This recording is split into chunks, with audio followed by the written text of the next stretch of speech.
عليكم.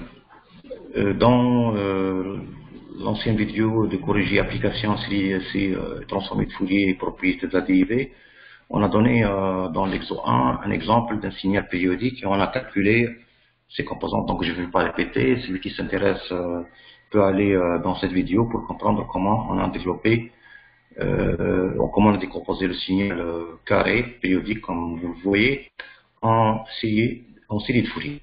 Donc ici, dans notre vidéo, on s'intéresse beaucoup plus au phénomène de Gibbs. C'est quoi un phénomène de Gibbs et comment on peut l'exprimer. Voilà. Donc, vous avez le signal qui est déjà expliqué dans les vidéos comme je vous ai signalé.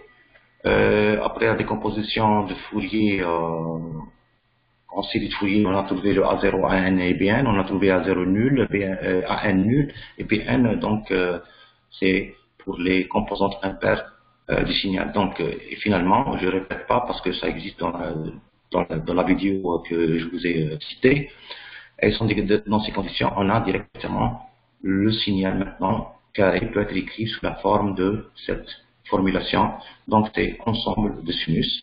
Et on a trouvé que le spectre d'amplitude et de phase, comme indiqué dans la figure ci-contre. Donc ici, on va utiliser cette formule pour montrer et expliquer le phénomène de Gibbs. Par exemple, si on prend le programme, voilà, on a ici la période égale à 1, donc pour ce signal, donc je répète, pour vous montrer, voilà. Si on prend t égale à 1, ici, signal périodique t égale à 1, avec amplitude plus E moins E, on a trouvé déjà le Bn, mais on va programmer ça pour comprendre comment il apparaît le phénomène de Gibbs. Donc ici, on a effacé la mémoire et puis l'écran. On a défini la période fondamentale du signal, donc et la pulsation fondamentale du signal. C'est un pas juste pour tracer, c'est un pas d'échantillonnage, et la durée du signal, et puis l'amplitude c'est 10. On définit le signal donc dans cette durée, et puis on trace, et on trace ce signal, et on demande combien de composantes vous voulez reconstituer ce signal. Donc c'est à vous, donc on va montrer composante par composante, et puis on fait la somme d'après la formule de reconstitution qu'on a trouvée dans le développement ici. Donc ici on a x qui égale somme, vous voyez là, somme, et cette somme là on peut l'écrire sous la forme d'équation MATLAB, programme MATLAB.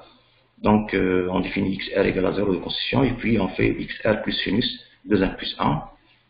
Et après cela, on trace le signal reconstitué avec le signal original, et on va voir à peu près la différence entre ces deux signaux, et on va voir aussi, à travers le signal reconstitué, le phénomène de Gibbs. Donc, on exécute directement ce programme, et on va voir le résultat. Donc, on définit combien de composantes. Si on a une seule composante, par exemple, pour le signal, donc automatiquement une seule composante, ça veut dire un sinus. Voilà. Donc, vous voyez ici, c'est le signal carré, plus 10 moins 10.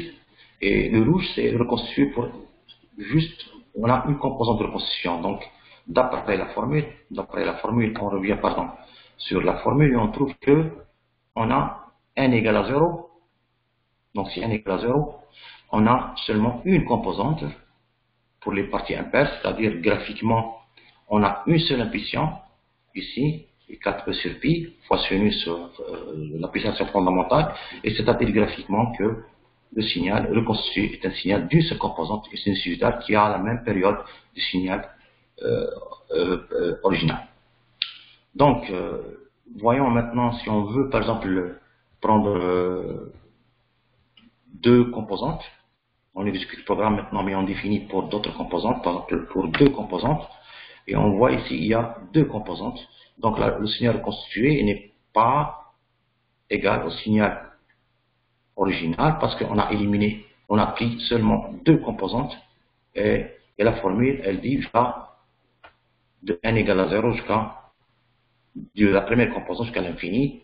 On a seulement pris oméga 0 et 3 oméga 0, donc le graphe seulement pour deux composantes, et ça donne le signal est constitué, qui est loin d'être du signal original.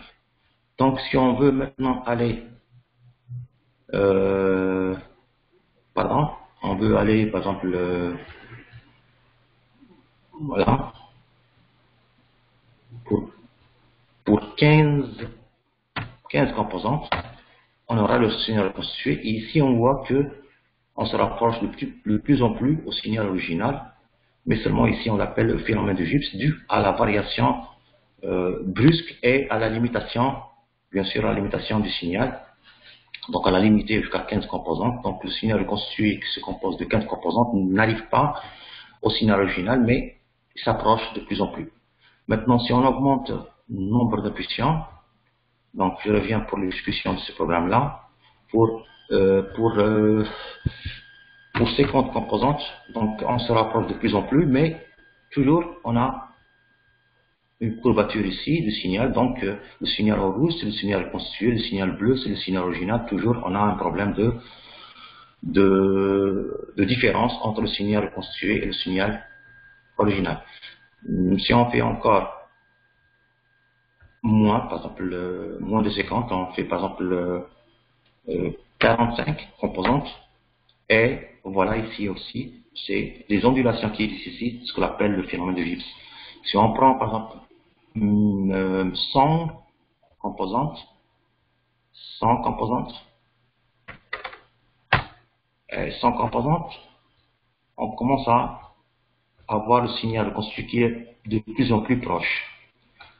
Pour 1000 composantes par exemple, donc pour 1000 composantes, on prend 1000, on va me dire que le signal est le même. Non, si on veut par exemple zoomer sur des variations, on va voir qu'il y a toujours une différence. Bon, je zoome ici, hop, ça commence à avoir le rouge là, c'est-à-dire que toujours il y a une différence, même si c'est une différence très négligeable, mais quand même ça existe une différence. Donc je fais zoom out pour revenir, voilà, zoom out aussi, voilà. Et toujours il y a une différence entre le signal le constitué qui est en rouge original, malgré qu'on a 1000 composantes. Si on fait même pour 100 000 composantes, ou bien 10 000 composantes, donc on fait 10 000 composantes, toujours il y a une différence entre le signal reconstitué et le signal original. Donc en augmentant le nombre des composantes du signal, donc on pourra se rapprocher, mais pas une égalité stricte. Donc je reviens toujours sur la formule, et pour vous montrer le phénomène du Gibbs, lorsqu'il y a une limitation de composantes, donc je fais par exemple le 35, juste, voilà, vous voyez ça, ces ondulations dues à la variation rapide entre plus E et moins E. Donc j'espère que j'ai bien transmis cette information. Si vous avez des questions, donc vous avez mon email, et ceci représente juste un exemple de compréhension. Si on limite le signal, donc on aura, lorsqu'il contient bien sûr le signal des variations brusques, et on limite les composantes du signal, on aura des ondulations où il y a par exemple variation brusque du signal.